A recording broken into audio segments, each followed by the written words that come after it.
Dun, dun, dun, you are live, it says. It's like just over a minute to go. And I know I usually do like a 3-minute countdown, but Trevor jumped on and we were having a chat and I couldn't stop chatting. And he's great to have a chat to. So you know what? This is going to be a fun show. I know that if you are getting a notification for this and you are a subscriber, number one, thank you very much indeed for subscribing, hitting the notifications on the YouTube channel and on all the other platforms. Thank you so much for that. But as it happens, the reason why we're doing this on a Thursday, I'll explain in the actual show itself. But yes, not being well. But you know what? I will gladly drag my ass off my deathbed to talk comics with a fantastic comic creator. So we're going to do that. Listen, if you are joining us for today's show, and I know that usually I do this on a Sunday when people can kind of like, they've got the Sunday, they've got the weekend free to kind of jump in and do this. But if you are watching, listen, thank you so much indeed. And of course, get your questions in as we chat to the one and only Trevor Mueller, who is the guy behind Demon City. And we'll do that after this.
Okay, it's not the intro to Comic Crusaders, but it's the best I've got, okay? And that's what I'm going to roll with. Hello there, everybody. Welcome along to Talkin Con, a cup of tea with an Englishman in San Diego. My name's Leonard Sultana. And usually on a Sunday, we are talking comics, Comic-Cons, and all the stuff and nonsense we get to enjoy at such shows. Why am I doing this on a Thursday, then, you may ask? Well, didn't do a show on Sunday because I was at death's door. I felt the cold grip of the dark angel pulling me towards the light. It's man flu. Well, I say man flu. I suspect it's actually more like a actual proper chest infection. But listen, if you're going to balance between chest infection, which is for real, or a man flu, which is for goddamn real, and it's the worst ever, and you can tell any woman on the planet that, and it is. Listen. I'm fine. I'm here. I've got my I've got my Bovril. That's why I'm on Bovril. I'm on vitamin tablets. I'm on all sorts just to kind of get me through. But listen, thank you so much indeed for joining us. You may see on said graphic over here, we've got a book that we're going to do a very special episode about. Now, this is with somebody who I've been following on social media. We've kind of like had bounce on various platforms and more often than not now on Threads. And he's always been somebody whose work I've followed. He's just been a great person to follow on social media, but I've kind of been keeping a peripheral vision on his books, which is why when I was putting the playlist and everything together for this run of episodes of Talkin Con, when I reached out and said to people, would you like to come on the show? Trevor turned around and went, hey, I've got a Kickstarter happening around this time. Is okay if I can come on? And you know what? It's a pleasure to have him on and to talk about it. We have ourselves Mr. Trevor Mueller. Hello there, sir. How the devil are you? I'm doing well, my friend. How are you doing with your man cold? It's called paracetamol, codeine, Bovril. I'm popping at the moment. Yeah, I'm fine. If it makes you feel any better, like I say, I don't have the energy which may maintain for 45 minutes like you did with your Comic Crusaders interview, because I mean I follow a lot, and yeah, he can, I don't know what he's on, but he's high on life, and he loves his comics. And that's a hell of a chat. So that was a chat that you did. Now, had you actually crossed the line with Demon City at that point, or were you like on the cusp or something? Where were you when you actually had that Comic Crusaders chat? I think we had funded at that point. I mean, I can look on my calendar. Oh no, I closed it. Never mind. Touchscreen not working so great. I think we had just crossed it at that point because we funded right at the finish line of the first week. And I think my interview with him was Tuesday, so it was like the very next day. Yeah, but Al has high energy, and again, that's just very infectious in a good way. Like, yeah, it's something to observe. It really is. But no, it's a pleasure to have you come on and talk Demon City with us. I am going to try and keep the URL on the screen as much as possible because I want people to go and check this project out. First things first, I do usually ask a couple of questions just to kind of let people get used to who we're talking to or find out more about who we are talking to. Maybe someone who doesn't follow your socials, maybe not follow your work. So first things first, Trevor Mueller, who the devil are you, sir? Well, I am another bald guy with glasses that writes comics. I don't know what you're on have an about. accent, so I'm not Grant Morrison. I didn't write TV, so I'm not Brian K. Vaughan. I didn't create Miles Morales, so I'm not Brian Bendis. But you know, I'm another one. Listen, if you want to try and get into parties as Brian K. Vaughan, I think you could just about pull it off. Maybe. There's a similarity there.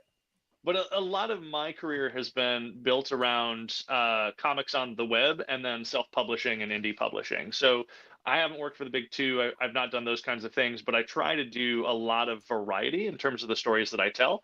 My big debut, I would say, in the comic scene was a webcomic series on Mark Waid's Thrillbent website called Albert the Alien. And we funded that on Kickstarter for 4 volumes, and we ended up getting nominated for 2 Harvey Awards for that series. And then since that time, you know, it was a young reader's adventure story about the first foreign exchange student from outer space. It was a love letter to Saturday morning cartoons. And since that time, we had people who started with us when they were like 10 years old, and it took us 6 years to finish that project. And so now they're 16. They're like, what do you got for me? And I didn't have anything because I'd been spending all my time on Albert the Alien. And so since that time, I have just been trying to put as much variety on my table at conventions as possible. I've done 2 webtoon original series, Nexus Point, which is a cyberpunk action story about hackers fighting bounty hunters. Repossessed, which wraps up this month. The series concludes. And that one's kind of a love letter to 1970s and 80s era horror embracing the cheesiness that they have by today's standards. So it's like a comedy, like Buffy with the comedy on steroids, like it's that kind of thing. Nice. But it's a fun series. And then I've started to dabble into mature readers books. So earlier this year, we funded on Zoop Los Ojos, which was like a supernatural action story about a contract killer that when he looks people in the eye, sees them as demons. So it's kind of like John Wick meets John Constantine. And now Demon City, which is what we're funding right now, which is like a buddy cop, supernatural crime noir story. I like hodgepodges of genre, if you can't tell. So that's a little bit about me. I like variety, and I like to inject humor into what I do, and sometimes it's dark humor, and sometimes it's light humor for kids. So it all just kind of depends. Absolutely. Question number 2 I usually ask is just to kind of, again, introduce yourself to people. I mean, what was your first Comic-Con that you can remember? Not necessarily San Diego, just any convention that you remember going to. What was your first con experience? And did you go as a pro or did you go as a guest, as a regular attendee? Oh, so I remember both. Both my first attended convention and the first show that I was at as a guest. So my very first comic convention was Motor City Comic Con over in Plymouth, Michigan. So I'm from Michigan originally, and I went there with a buddy. Our parents dropped us off, and we were looking at, you know, all the bootlegs. We were looking at all the indie comics. We were looking at all the backlogs. And I remember very vividly, we sat down at one point in a screening room, and they were playing some anime series up there that we had no idea what it was. And it would take me years to discover what this series was because it boggled me for the longest time. It looked like it was some high school drama with kids in, you know, school uniforms doing whatever. It's following a girl. She's doing track. There's a guy that she likes that's moving away. I'm like, oh, all right, this is kind of interesting. Like we're not paying attention to it. We're resting our feet. Like that's what we're Yeah. doing. And then at some point, the sky opens up and a dragon drops in, and this dude in samurai armor drops in and starts fighting this dragon. And we're like, what is this show? Like you've just gone from like high school drama to like supernatural fantasy story in the span of 3 seconds, and I'm all in. And it wasn't until college that I discovered that that show was called Escaflowne, and I had to go out and buy the box set. So that show was wonderful. But so that was my first attendee experience at a convention, and I used to go to that show quite often because I also produced local access cable news for my community. And so we would go and we would interview the celebrities and the guests that they had there. So I got to meet like James O'Barr. I got to meet a bunch of actors from Farscape and Star Trek Voyager, and Lou Ferrigno, the Incredible Hulk, Peter Mayhew, Chewbacca. Very much like Wales Comic Con here in the UK. Very kind of that line between comics and pop culture, where it kind of like it's a wide umbrella. Exactly. And I think that was kind of my introduction to and my love of the community around convention experiences, which I really enjoyed. It wasn't until years later I ended up going to a Wizard World Chicago again as an attendee, and the intention behind that one was I want to learn how to be on the seller side of the table. Like my goal is to make a book and have it out within the next year. And I met two gentlemen that worked at DC Comics, Josh Elder and Russell Lissau, and they were kind enough to take me under their wing, helped encourage me to self-publish my idle webcomic at the time, helped me to self-publish my first series from that webcomic. And then they got me a guest spot at a show that doesn't exist anymore called Reactor Con. And it was a party con. There were maybe 50 people in the convention in total. But I got to hang out with them. I got to have that first selling experience. And then I also got to meet one of the co-owners of Robotech, which is one of my favorite shows from the 80s. And I remember that he showed up I had to do a panel as a guest. And my panel was about world building. And so he showed up to that panel, and I was like, why is he here? He owns a property that has a very established lore. And I got to chatting with him afterwards, and they were in the process of thinking about what the next stage of Robotech was going to be. And it eventually ended up becoming the Shadow Chronicles. But before they had sold the movie rights over to Sony, like they let me take a crack at doing a treatment on the live action movie for Robotech and stuff, which was just so much fun to do and just a fun universe to play in. I'm sure that nothing I wrote will ever make it to the screen because this was decades ago. But again, a very, very positive first experience at a convention, even though the show was tiny. I mean, there weren't 100 people at that thing. Nice. I mean, you kind of jumped from job to job there in your kind of intro, and you then turned around and said that I want to create a book within a year. I want to get on the other side of the table. That's still a hell of a drive. That's you kind of like then have to go, I have to tell the story here. Was it something that it'd been percolating in the back of your head for a while, that you'd kind of like gone, I can do this. I've studied how I can do this. I feel I can do this. Or was it's something that you kind of literally went in cold feet? So I had been making comics on the web before there were like a lot of webcomic communities and stuff like that. Some friends in college. Let me back up. In high school, I would draw comic books on lined pieces of paper, on homework, on all that stuff. I would doodle. I would go buy journals and I would fill them up with stuff. And sometimes I would sell them, sometimes I wouldn't. It was not a mass production kind of thing, but that love of storytelling was there. I went to college and I stopped doing that for 2 years because I was like, I'm paying to be here. I should probably pay attention in class. Like, grades are important. This is kind of the next stage of my career. So for 2 years, I didn't do any of that. And some friends of mine had started an online jam comic. So somebody writes and draws one page, and then somebody continues the story by writing and drawing the next page. And so we just started doing that. And that I started participating in that because that was small stints. It wasn't super involved. I could fit it into my full-time class schedule as well as my jobs and everything else that I was balancing. And not only that, but you're getting a story that's got an impetus. You've got kind of it's an improv jam. Yeah. Right. Exactly. And that yes and improv mentality, I think, was a lot of fun to get those creative juices flowing again. And that honestly prompted me to start making my own webcomics. So I started off making a series called The Temple of a Thousand Tears, which was like Akira Kurosawa's Seven Samurai meets Final Fantasy VII. It was deep and it was heavy and it was awful. It was a terrible, terrible book. And I started to figure out that there were things about making webcomics that did not necessarily translate to print. So like I could go as wide as I wanted or as deep as I wanted on a particular page, but you need consistency when you're trying to convert stuff over into print. I didn't realize what resolutions were for the web, because on the web it was like 72 DPI, something like that, right? And in print you need at least 300 to get something to print. So Temple of a Thousand Tears is a book that can never see the light of day in print because it wasn't designed to do that. And I learned from that experience, and I started making a gag strip, which, forgive my language, is called Asshole. And it was the story about a good-looking man with a well-coiffed head of hair who may or may not be sporting glasses and a little goatee, and a roommate from hell who's literally a demon from hell. And it was a gag strip. It was a talking heads kind of little gag strip. And I started working on that with the intention that one day I would probably print it. And when I met Josh and Russell, I think I just started doing a black and white version of that because I knew I wanted that to be the first one that I printed. I knew black and white was going to be cheaper to print.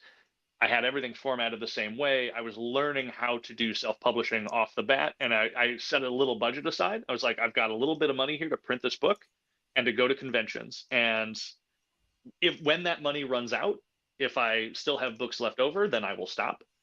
And if I, don't have money left, or if I do have money left over and I, make money selling these books, then I will make more of them. And I ended up making 4 volumes of that series, and then started making additional books for anthologies. And then some of those spawned into series that we ended up launching, like Albert the Alien. Yeah. So that was kind of the long-winded story of how I got into things. Well, I mean, it's interesting that you started with that dark and heavy story.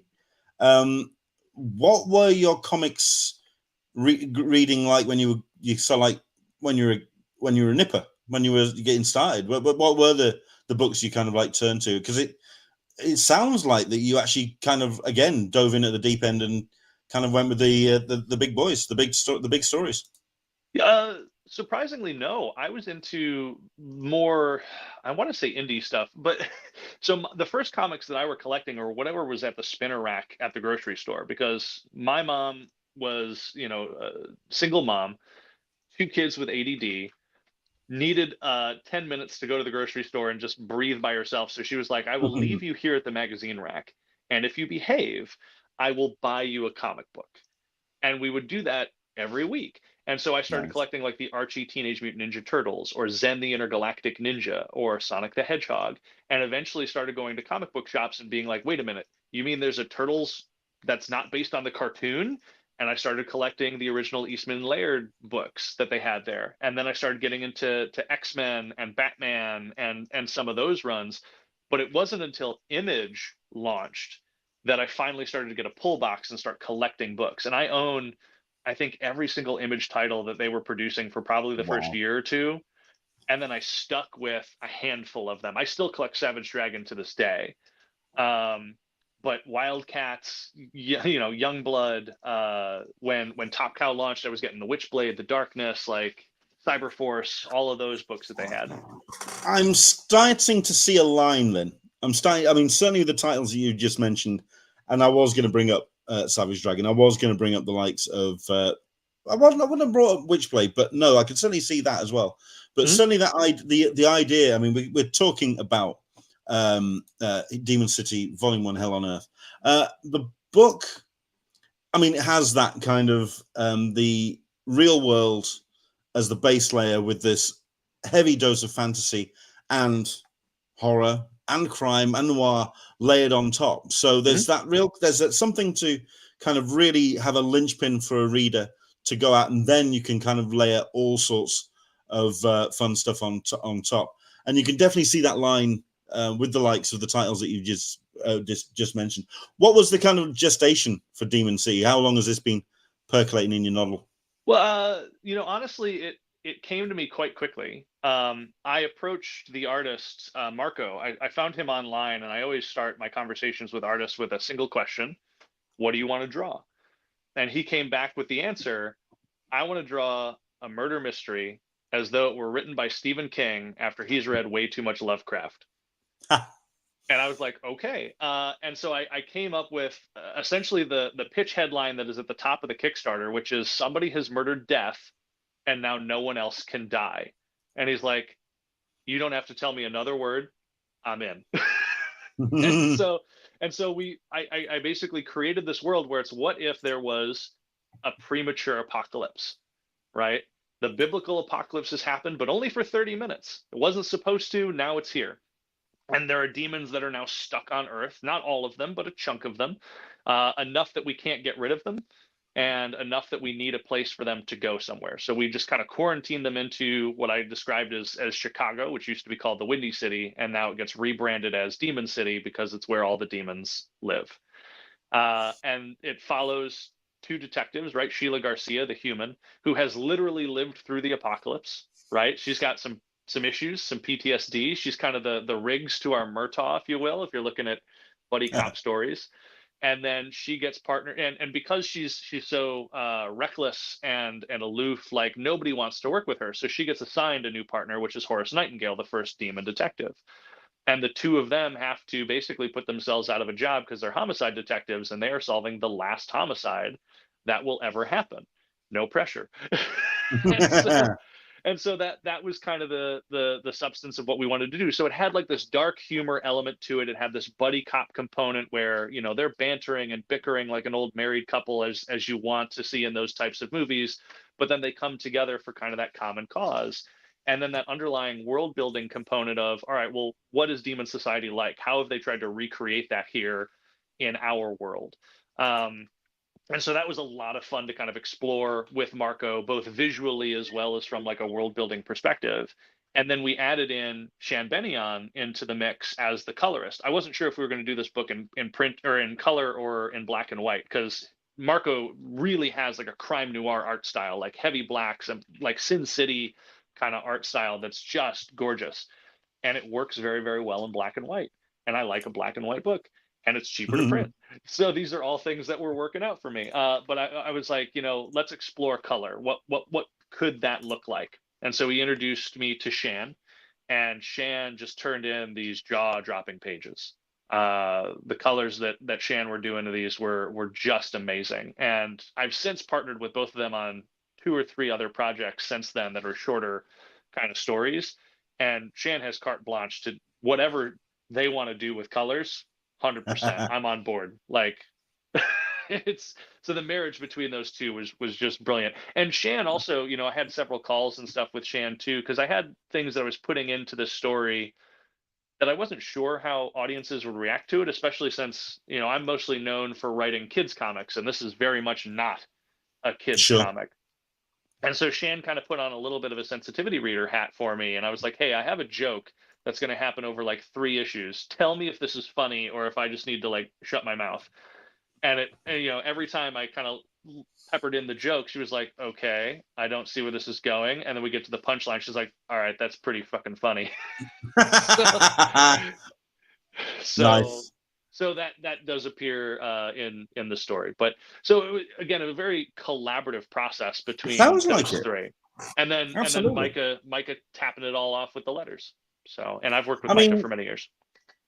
When it comes to speaking to enough people about crowdfunding and really kind of developing a community and developing an audience, there is often a little bit of a two-way conversation there, that you are almost calling on your audience as to, okay, what kind of book do you want me to produce? I am a huge advocate for artist for the artist. At the end of the day, no one, an audience doesn't know what they want until they're given it to them. They shouldn't dictate to the artist, but there should be a real sensibility of who you're actually your audience is, especially when you're creating something a Kickstarter. Was that something that you had in mind when you put this particular project in mind, or was it a case of no, we're the creators, we want to, this is the playground and the toolbox we want to work from? Yeah, I don't really think about the audience so much when I'm putting the book together. It's what kind of story do I want to tell and what kind of story does the artist want to draw? And I'm a big fan of buddy cop stories. I'm a big fan of urban fantasy stories. And so this was kind of a mirror of those two things merging together. And then we find the audience in post, right? Because there's going to be other people out there that like buddy cop stories. There's going to be other people out there that like urban fantasy stories, and hopefully they will like these two things combined. I mean, I describe it as like Bad Boys meets Hellboy, like, you know, and those are I'm an popular. Alien Nation fan. I'm an Alien Nation fan. And Rakeem S. O'Brien was a huge influence on this. I actually rewatched the Alien Nation movie and TV show before I started writing this. One, because I didn't want to accidentally plagiarize anything. But two, just to kind of get a sense of how did he do the world building in there, because it was very much rooted in an everyday kind of world. And then he adds in these sci-fi layers with some of the alien artifacts that are being used to commit murder or those types of things. So I definitely referenced that one a lot, which I enjoyed. And it was fun to revisit. But no, Cool. so we didn't think about audience so much. We thought about a story that we wanted to do. And going back to, you know, when we started doing this, I mean, this story is a COVID baby for us. Like, this story was something that gave us all something to work on during lockdown, when we were all trying to find ways to just get through our days. And this was the thing that kept us all going through that time. And I sat on it for 2 odd some years. It's been done for 2 years, and I just didn't release it because I was trigger shy. Like, I didn't know how fans would react to it. I didn't know if anyone would fund it. I didn't know how people would respond to a kid's comic book creator making a mature reader's book. Would my audience support it, or would I be starting from scratch? And it wasn't until I launched Los Ojos on Zoop earlier this summer that I realized, that audience is there. They, you know, my audience will support those types of stories. And now I think I'm ready and have the confidence to be able to do this on Kickstarter by myself. So that's what we did. Well, I mean, it speaks volumes about how well the campaign has gone, considering that you did get fully funded within that first week. Does that add another layer of pressure? I mean, the book's done. Right. At the end of the day, it's not necessarily a case of okay, I need to raise the game on the actual creation of this thing. It's now actually it's done. But then it's still a lot of pressure to have. You've got all of that attention when it's funded so quickly. Also, I mean, as somebody who has done campaigns before, where do you go from there in terms of your rewards and what you do to kind of like add tiers and encourage and keep that momentum going? Yeah, it's an interesting question, because as somebody who supports other crowdfunded comics and stuff, the tchotchkes, the merch, the add-ons aren't really the thing that attracts me. It's the art, it's the story, it's the full package that they kind of put together. So this one was intentionally kept a little bit focused on the actual book and the story, and then adding additional stories on there where I've got, you know, you can get my library in digital or in print of all the things that I have worked on. But knowing that people do like to support art and they do like to support some of those things, we've put in commission tiers. We've put in, we just revealed the pinups that you can get as an add-on. And those are from guest artists like John Bivens, Robert Carey, and Ben Templesmith, just above, if you scroll up a little bit. Sure. You can actually see what those pinups look like. So those are going to be 6x9 prints. You get them in a 3-pack for $10. And anyone who gets a physical copy of the book can add that to their order as kind of an uptick. So we've also got just a couple of additional stretch goals on top of it at $5,000, which will probably pace to get. If you scroll up a little bit, you'll see the stretch goals just in text. Yeah, right there. Sure. But we're going to do bookmarks. So everyone who gets a physical copy of the book will just get a bookmark at $5,000 goal. And then at 10,000, we've got a super secret other thing that we can potentially unlock if we get that far. But for me, the focus was always just kind of on the story. And when we end up doing a second one, because there's an appearance tier in here where you can appear as either a human or a demon in the second volume. so when we do another one, then I can start to look at additional things like, you know, alternative covers or that type of stuff that people are into, stickers, all the little tchotchkes. But that's not a world where I typically play. I typically Yeah. just like to focus on the story, the book itself, and if enough people like it, then hey, we'll get funded, and hey, enough people liked it, so yay. How macro do you get with your crowdfunding? Do you really kind of break down demographic? Do you break down location? How macro do you get, or is it a case of I've made a thing and let it fly? Yeah, But what's your approach? somewhere in between that spectrum. So, I mean, it takes a long time to build up the actual crowdfunding page, to reach out and get all the pull quotes and things that I had, to set up all the interviews and promotion that you're going to do for it. So that takes a lot of time. I want to say I probably took 2-3 months just to do that.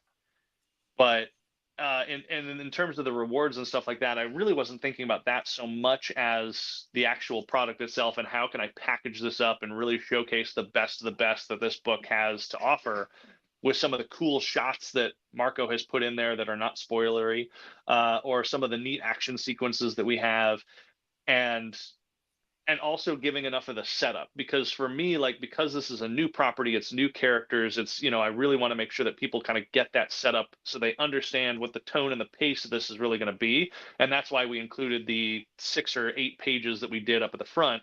It's basically the opening of the book, so you kind of get that introduction to who these characters are, the world that they have to live in, and the reason why the cops are so desperate that they've now hired this demon detective, and maybe a little bit of a tease on why his motivations might be to turn the other cheek and join the good guys, if you will, and try to stop supernatural crime happening in the city. So it's a little bit teaser, it's a little bit marketing, but it's also part of the story. So I thought that was Sure. a fun mix. How many pages are we talking for the book? 168. It's going to be That's a that's deluxe a nice hardcover. sizable book, is that, man? Yeah, it's 6 chapters at 24 pages a chapter, plus a cover for each of those. So that comes out to about 160 pages. And then the rest of it is back matter. So we've got character sketches and stuff that we'll throw in there. We'll include some additional art from Marco that didn't get used, so that way people can kind of see it. And we include even more of that stuff in the deluxe editions too, in a digital format. But the print book will include at least some of that stuff to fill in the remaining 8 pages. Sure. And when it comes to this first volume, how self-contained would you say it is, or is it very much a case of this is world building? This is chapter 1 of an ongoing. Let's see where we are. I mean, I can also imagine as well, when you are doing a crowdfunder, it is a case of you do have to kind of like accept the fact that it may not have panned out, it may not have found an audience, and you have to deliver a book which will hold on its own. I mean, how, what was that in terms of your own storytelling skills and putting the book together? Yeah, so it's a little bit of both. I have it as a self-contained story. So the murder mystery gets solved by the end of the tale. There are more stories that we can tell with these characters, just like a Lethal Weapon movie, right? Like each movie is kind of self-contained, but you might learn a little Sure. bit more about each of the characters when and if you do a sequel. Or the comic book series Powers by Brian Michael Bendis. Like, I really liked that book, and how each volume is a mystery that they have to solve together, a homicide that they have to solve together, but you're learning a little bit more about the characters as the volumes continue. That was the structure that I kind of anticipated with this, where I don't want anything overtly teasy or to be continued within this volume. Like, you will get a satisfying story by the end of it, but there's also Sure. room to explore more about these characters' backstories and things in further volumes. Which, again, since we are funded and I do have an appearance level for volume 2, I've kind of committed. So I think we're making a volume 2, and I already had a couple of ideas for what sequels could look like for it and what additional mysteries these characters would have to solve together. And so we'll I mean, probably just that was going to be my next question. You've poured heart and soul into first with first volume, Hell on Earth, and obviously this was, like you say, was a COVID baby. But now we're into not COVID and releasing the thing and getting the book out there. How far have you gone in creating what you want to go further with Demon City? With volume 2, I just have notes and ideas. And since we only just got funded like earlier this week, because we launched Tuesday last week. Yeah. So I haven't approached the team outside of just saying, hey, sequel's in the works, I guess. Congratulations. And so I'll end up, again, approaching Marco with it and start with that question of, what do you want to draw more of? What do you want to draw less of? And then I've got 3 or 4 different ideas percolating of what that next mystery will be, because I did write it down when we were trying to pitch this to publishers, like what sequels could potentially look like. And we'll start with one of those mysteries, whichever one he's most interested in drawing next, and that's what we'll focus on. And I mean, this one probably took us maybe a year or so to put together all 6 volumes, all 6 issues. And so I assume potentially similar timing for us to do that for a sequel. So hopefully, if it is successful, this can be an annual type of book that we're putting out. But I also have an end game in mind too, where like I have an idea for how a Demon City story could end, if we wanted to do that as well. So maybe we make 2 or 3 of them, maybe we make 5 or 6 of them, who knows? But my goal would always be to make them self-contained, so that if you missed a previous one, you're not going to miss out. And if if you just want to stop at this one, then you'll at least get a satisfying conclusion to the mystery that you're reading. Sure. As the team came together throughout the COVID period, obviously now people have got other commitments, other jobs, other tasks, and other books they want to work on. Can you see yourself moving forward with Demon City beyond the creative team that you've got together, or is it something that you would then hold off on and wait till they're available and go with them? I'm a loyalist. I like to work with the people that I like to work with, and if they don't want to work on it, that's one thing. But if they're not available to work on it, I don't have a problem with waiting. I'm a very patient person, and I can work on other projects in the meantime. And I like to work with the people that I like to work with. And this entire team was a joy to work with. So if if one of them has commitments until like Q1 or Q2 next year, then that just gives me some more time to write. Sure. Is what my thought is. Yeah. That's so a no, perfectly. I would want to see this done with the same team. Yeah, that's an honourable statement, sir. So excellent stuff. I mean, I think the other thing as well that really kind of like impressed me about the campaign, like I say, fully funded in that first week.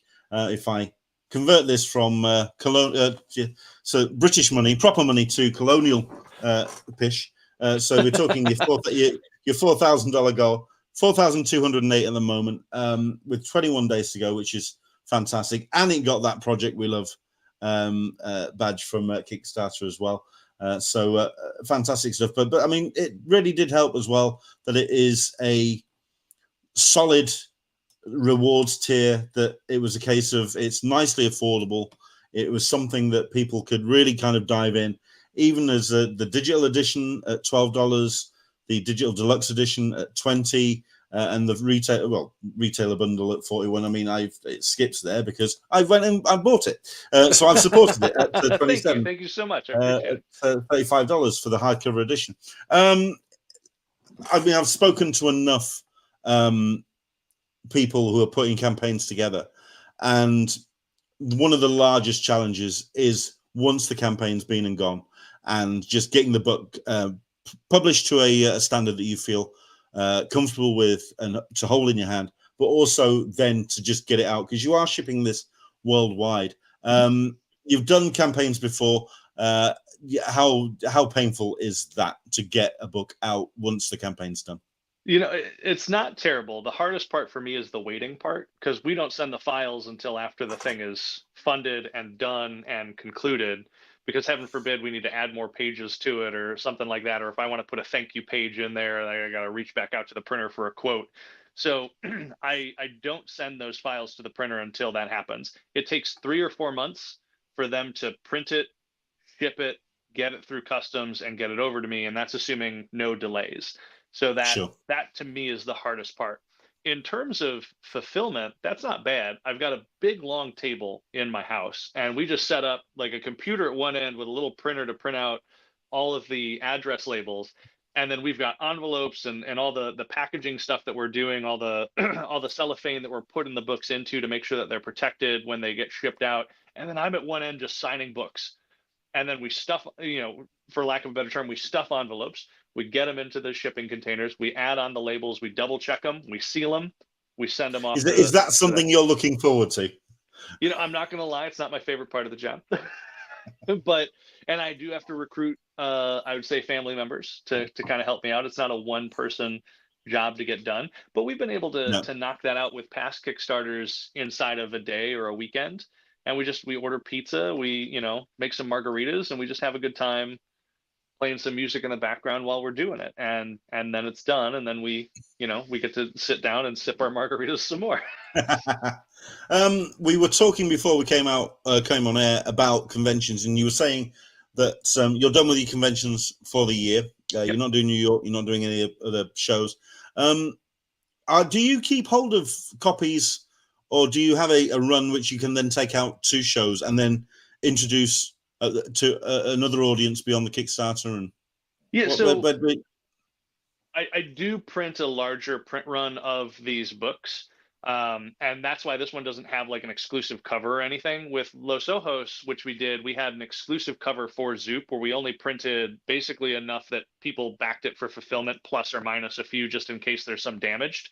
And we just want to make sure that people can get those. And then the rest are all just the standard edition of the book. So I usually try to print a larger print run because it gives me stuff to bring to the conventions. It gives me more options in the event that some of them are misprinted or damaged or something. And I've got other ones that I can go back to just to make sure that everyone gets a quality copy of the book that they back. And then for me, like, inventory management becomes this really interesting side project that you have to do as a comic book writer, where I have a literal ton of comics in my basement right now. Albert the Alien volumes 1 through 4 are 1.2 pounds each, weight wise, not British pounds. No. And I've got 4 volumes of those that we printed 700 to 1,000 copies of. So do the math. We're looking at just, after all the ones that I've sold, we're looking at probably around a ton of all 4 volumes of Albert the Alien. That's not something you store in the attic. That is definitely basement stuff. That's a crawl space, but it's filled a crawl space. And now I have to make room for Los Ojos, which is coming in at another 2,000 pounds because it's a hardcover, so it weighs more. And then we'll probably order the same amount of Demon City. So I'm going to have 4,000 pounds of comics arriving at my house to sell in 2025. Hey. So inventory management becomes a thing that I'm not looking forward to do, but nobody has to really mess with that but me. It's rearranging boxes in this tiny little space that's maybe 3 feet up, and it's back breaking, grueling as you're trying to move these 20-30 pound boxes, a couple feet this way so that you can make room for the next one. What was the biggest surprise? When you were getting into crowdfunding and getting those initial projects underway. What was the biggest surprise to you for putting a book together? The cost of shipping. That was the biggest challenge, I think, and especially with international shipping, right? And I was very cautious with this one. I've got an international team working on this book. I mean, Marco's from Italy, Shan's from the UK, Micah and I live here. And so we've got a pretty wide distribution network there. And I wanted to make sure that fans of theirs can order copies of this book, even though we're not necessarily printing it in another language like Italian. But knowing what those costs are and trying to anticipate what those costs are can be a challenge because they fluctuate all the time. And so there are times where you might take a little bit of a loss on an international shipment, which is fine, so long as you can make that up on the back end. We intentionally kept the pledge level, the reward goal that we were after for Demon City low, so that we would try to hit it. I mean, it doesn't even pay entirely for all the printing of the book that we've got in there. So I'm putting stake in the Oh, game to wow. make this book happen. And then I've paid my artists and everyone out of pocket because we made this thing like 2 years ago. So I have a calculation of how many copies I need to print at what cost per piece or what cost per unit, and then how many of those I need to sell in order to make my money back, right? And so for Sure. me, it becomes a bit of a long game of, I know I'm probably not going to be profitable on this book until maybe mid to late next year, but I still have enough kind of set aside that I can work on the next one and keep it flowing and going. Because for me, the most important piece is making sure that my team gets paid and paid on time, and that my backers end up getting their books in quality condition in a timely fashion, and recognizing Sure. how long that takes to print and get it over to me, right? Like, thanks for giving me your money. Now you got to wait 4 months, right? to Mm, get the book out. I recognize that can be a leap of faith for some people, and I recognize that can be a daunting time for people. I am also stressed out the most during that time when I'm waiting for that to happen. I'm in that mode right now with Los Ojos, where I'm emailing the printer every 2 weeks just to be like, give me an update. Where are we at? Do you have a tracking number for me yet? Do we know if this is on a boat yet, or is it at customs? Are we waiting for it to get checked in customs? Are there oh, delays wow. at customs? What's happening there? Because I had that happen to me with Albert Volume 4. Albert Volume 4, which we crowdfunded in 2018. That was the last Kickstarter campaign that I'd done. And it was supposed to be a stocking stuffer for kids for Christmas and for the holidays. And I had given myself, I think, 8 weeks or 12 weeks for this book to get printed over in, I think we were printing it in Taiwan or Thailand, one of the two. I can't remember which off the top of my head. And then it was going through customs, and then it was going to get to me sometime in early November. And that would give me the entire month of November to stuff envelopes, get this out to people. They'd have it in time for December, no issues. At that time, I'm hearing a but coming down the line really at that hard. at that time, all the customs regulations got changed by the new administration that had come in to our offices, and there was so much confusion at the port that I did not end up getting those books until February of the following year. And so again, like, this was my most stressful time, where I was like, this is supposed to be a holiday gift for kids, like, and parents have ordered this for their children. Oh, What do wow. you do? And so I came up with stocking stuffers. I came up with all these free tchotchkes to apologize for things that were completely outside of my control, because they had decided to put a whole bunch of regulations on things that were coming in from that side of the world. And suddenly all the boats were getting delayed because there was confusion at the ports, because they're like, we're not sure if we can clear any of the stuff that's in this boat right now. And if everything, I don't know how much people know about international shipping, but if everything on the boat does not get cleared, nothing on the boat gets cleared. And Yeah. so, and that becomes problematic. So with this Kickstarter campaign for Demon City, like, the printer has told me that it will take 3 to 4 months. I have anticipated an additional month or two on top of that just to be safe, right? And I've got updates and stuff planned for while that's happening, so that people are informed about what's coming and when to expect it on those physical copies. Digital copies will go out, the week the week the campaign ends. Might be the next Yeah. week, because my birthday's the week after it ends. So um, so it might I might mean, get a little delayed. what it's sounding like is, I mean, at the end of the day, you're really talking as a publisher. You're talking as somebody who is going all in who's really concentrating on the back end, really concentrating on getting the books out the best in fine order. And it is a step for a writer to go into that kind of mode.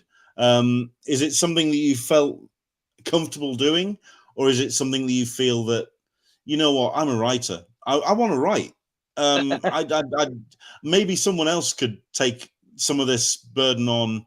I mean, you could have taken this to a publisher. This could be an image book. Hmm. Well, and honestly, we shopped it around, and just like with my Albert the Alien books, we just didn't hear back from people. Like, nobody responded. It was a lot similar to experiences I had back in my online dating days. Like, you would just send out responses and hear nothing back. No rejections, no nothing, like, just zero. And that was a struggle. And Marco, I think that was playing with him quite a bit too, because we emailed back and forth, and he's like, I don't understand why like there's no response. Like there should at least be some kind of response, because it's a quality book and it's a fantastic looking thing. But I'm always of the mindset that if a publisher doesn't want to do it and I love the story, I'm going to put it out there because I believe in it and I love it and I want to have it be there. To answer your question, it is a bit like taking on a publisher's responsibilities. And I don't mind doing it. It's not my favorite part of the job, but I don't mind doing it because I want to ensure that the quality is there. And when we printed the Albert the Alien books back in the day, and I really started to learn about what offset press is like, my goal and the conversations I had with the printers were, I want to make a book that looks as good as anything that Marvel and DC are putting out. And it had the same paperweight, the same gloss, the same cover stock, the same everything that we had on there. And so the same thing is happening with this book, where I'm like, I want this to look like a premium format and hold up on edition against anything else that's on the shelves. Yeah, exactly. And so that's what we're going to do. And I'm not going to add all the bells and whistles with like spot gloss and all those things. I feel like that's not going to add a ton of things, right? It's still going to, the binding is still going to look great on the bookshelf behind you, and the cover will look great if you decide to front face it. But maybe with future editions we can do that if that's something the fans want. But that's not an area that I've necessarily explored yet, and it's not necessarily one that I'm ready to explore because it costs more, but I don't know how much extra value it provides to the reader. And at the end of the day, what I care about is what does my reader want in terms of that format. I know hardcover is the way that I want this book to be, because I know that it's going to be sturdy, it's going to be quality, it'll be easier to get it into libraries, and to get a little bit more distribution out there for people, versus some of the experiences that I had with Albert the Alien, where we printed all those in trade paperback, and that works really, really well until the kids like read it until it falls apart. And so this is something that, again, it's not necessarily for a kid audience, but you will be able to read it as much as you want, and it's not going to fall apart because it's going to hold up. We put a quality book together. Excellent. It says Volume 1, Hell on Earth, right there. You say that you've got some additional ideas and additional chapters down the line. Do you see this existing? Because, I mean, I'm always a big fan as well of creators and comic creators that write for the comic page. I mean, obviously there's additional markets and additional formats and all of that fun and nonsense. But is that something that's in the back of your head, especially when you have a campaign which has done so incredibly well? Like I say, it has within a week proven that it's got its audience. Yeah, I always think about the story in terms of the media that I want it to be in first. So this was written to be a comic book. Comic books have been successfully adapted into other media, video games, film, etc. So yes, it could very much easily be transcribed into that format. I've actually started playing with film scripts because I've got some buddies of mine that are TV actors and they're looking to do action movies. And they're like, hey, we've got maybe an idea for a story, but we're not writers. We're actors. We want to do some fun kind of stories there. So I've started to write feature-length films as well, and would love to take a crack at adapting this to a feature-length film if a studio will pay me to do it. But right now, the focus is on the actual comic itself and then the comic book series. And if people pick it up for movie rights and whatnot, send me an offer. I will look at it. Well, indeed. I mean, it's always something that you're keeping the back of your mind. Then again, let's concentrate on the campaign first. 21 days to go.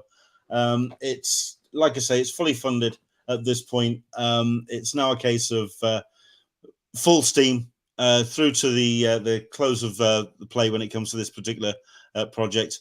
I mean, I just want to say congratulations to you. It's always great to have good creators and creators that really have a passion for the medium that they're working with, and obviously with the story that they're playing with. And not only that, but like you say, you've got a hell of a team behind you on this one, and it looks amazing. And I'm just, congratulations, just well done to you, sir. Thank you, and thank you for the support, not just for pledging to the project itself, which is obviously a huge help, but even just like retweeting and sharing the links and all those things is such a huge part of the process as well to get books like this successfully funded. And that's one of the things that I haven't really retweeted. Let's be honest here. There's, let's look. Hang on a second. Yes, I haven't retweeted. I've stayed in my lane. I've already accepted that that's what. Is that something that you've found when it comes to marketing books and marketing projects and campaigns like this? Has that taken a shift with the shifting landscape of social media? I would say that the community is a lot stronger and able to keep in touch with each other a lot easier when it comes to social media, which has been phenomenal. The fragmentation of social media is a challenge because suddenly you're trying to find your audience on multiple platforms, and even people that I have followed on one platform that have migrated to another can be difficult to rediscover again because sometimes their usernames change or things like that. The discoverability and searchability on there is challenging. That's why I try to keep my name as consistent as humanly possible across all the platforms. I'm Trevor A. Mueller on everything: Threads, Blue Sky, TikTok, Facebook, Instagram, YouTube. To the best of my ability, that is what I have been able to get, which is wonderful. There is a Sports Illustrated sports writer that occasionally pops up in some of those because he's Trevor A. Mueller 1 or Trevor Mueller or Trevor Mueller or whatever. Whatever. We're going to kick him off the first page of Google searches soon enough because Sports Illustrated, comic books. We're not nerdy. I hear you. But I would say that the community rallying has been a very positive pillar and something that I really experienced on this campaign that I've not necessarily experienced in other campaigns. People really rallied behind this particular project. And dissecting how and why is something that I would love to be able to replicate.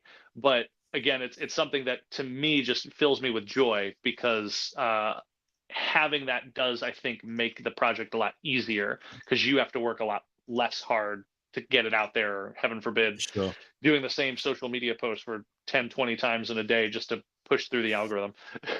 Listen, doing a social media breakdown for a comics campaign would quite frankly it would bake my noodle, frankly. I don't know if anyone would willingly want to go into that, but it's something that we usually do on the show. I wasn't going to do it on today's episode. I was going to keep it to the Sundays. But the thing that I usually do is Social of the Week. And for anyone under 3,500 followers, I usually shine a spotlight. So, as well as the campaign, everybody, please do check out Trevor at Mueller on threads.net and on all the other socials as well. But there you go. There's his Threads page. Do check it out. Where would you say, the best response, and where do you find that you're getting the best kind of like feedback when it comes to the project? Where's the best page that people have been showing up at? Surprisingly, Twitter still gets a lot of engagement on there. But yeah, I know. And I haven't abandoned that one just yet, just because a lot of the artists and stuff that I work with are international and they don't have the same hiccups and issues that we might have with what's going on the platform right now. So I haven't abandoned it, but I check them all equally. So I literally like check one, check another one, check another one. I just kind of check them all just to see what's going on. And I try to linger on Threads and Blue Sky as much as possible, just because I tend to like that community a little bit better, and I like the way that the algorithm pushes things a little bit better on those platforms. So and then I'm playing in TikTok a little bit because my mind doesn't necessarily think in video, but I like to try to challenge myself to do new things and different things. So I'm at least posting on there once or twice a week, but not necessarily consistently like daily, because that's a lot of effort. So yeah, has the Demon City dance taken off yet, or no? Okay, haven't seen that yet. No cosplayers yet either. Maybe next year. Don't be surprised. At the end of the day, these things happen. These things happen. Listen, Trevor, thank you so much indeed for coming on. Thanks for talking about the project. Kickstarter.com/projects/Trevor A. Mueller. Demon City Volume 1, Hell on Earth. The URL is right there on the screen. Do go check it out. Go and pledge. and support. Like I say, it's already crossed its initial target, which means the books will be going out, which is always a great project to fund, because you know that you're going to be getting the book. But at the end of the day, it is worth supporting, especially for the incredible talent that's involved. It looks amazing. What I've heard about it is just incredible. I'm looking forward to getting my copy. Trevor, thank you so much indeed for coming on. I really appreciate it. Thank you so much for having me. This was a lot of fun. Hey, listen, no problem at all. And all the best for the next 21 days. Sounds good. And hey, we went past that 45-minute mark. I know.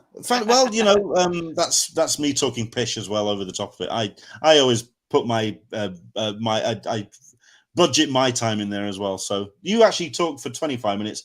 I talked bollocks for the rest of it. So result. Excellent stuff.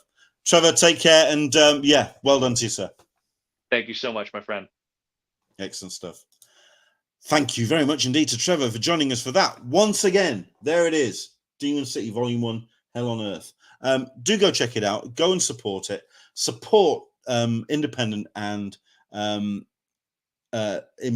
intriguing and interesting projects on Kickstarter, because that's where the best stories are. They're the ones that are absolutely driven to tell their story. Excuse me.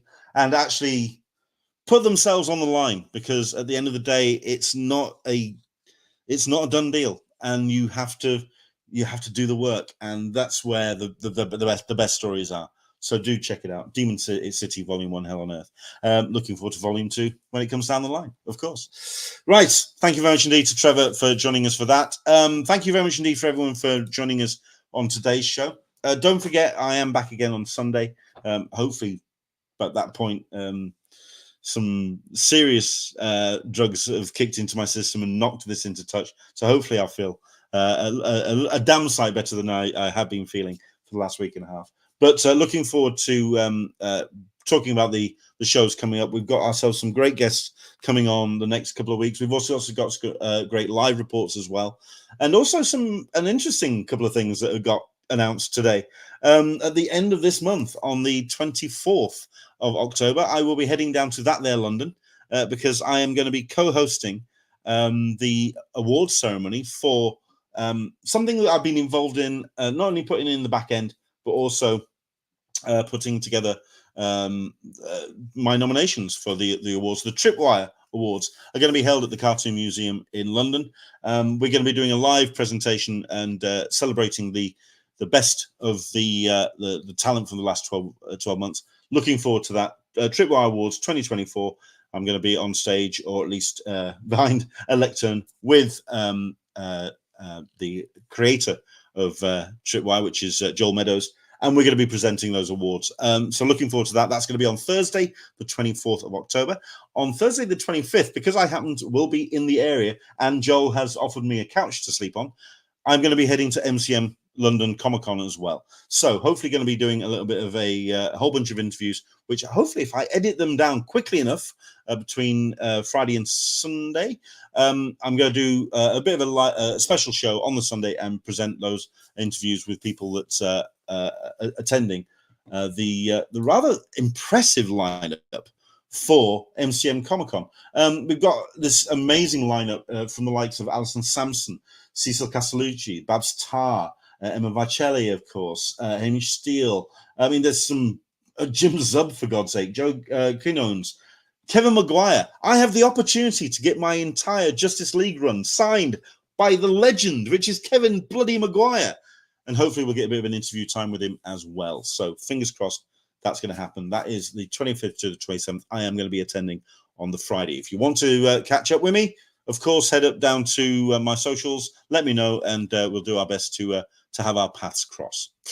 And that, I think, is it. Thank you very much indeed for Trevor for joining us. Thanks for watching on this show, which it's an incidental. It's something that's thrown out of the natural order of things. Back again on Sunday, 10 a.m. Pacific, 1 p.m. Eastern, 6 p.m. GMT. And yeah, thank you so much indeed for joining us on today's show. See you on Sunday. Have yourself the rest of a great week. If you're in Florida, for God's sake, stay safe. Hopefully you're bracing the storm. You're either out of the way or everything's safe. Everything's okay for you. So hopefully Milton has not done too much impact in your worldview. So please, if you are a Florida viewer, all the very best to you. From me to you, thank you very much indeed. Take care, and I'll see you on Sunday with another Talkin Con, a cup of tea with an Englishman in San Diego.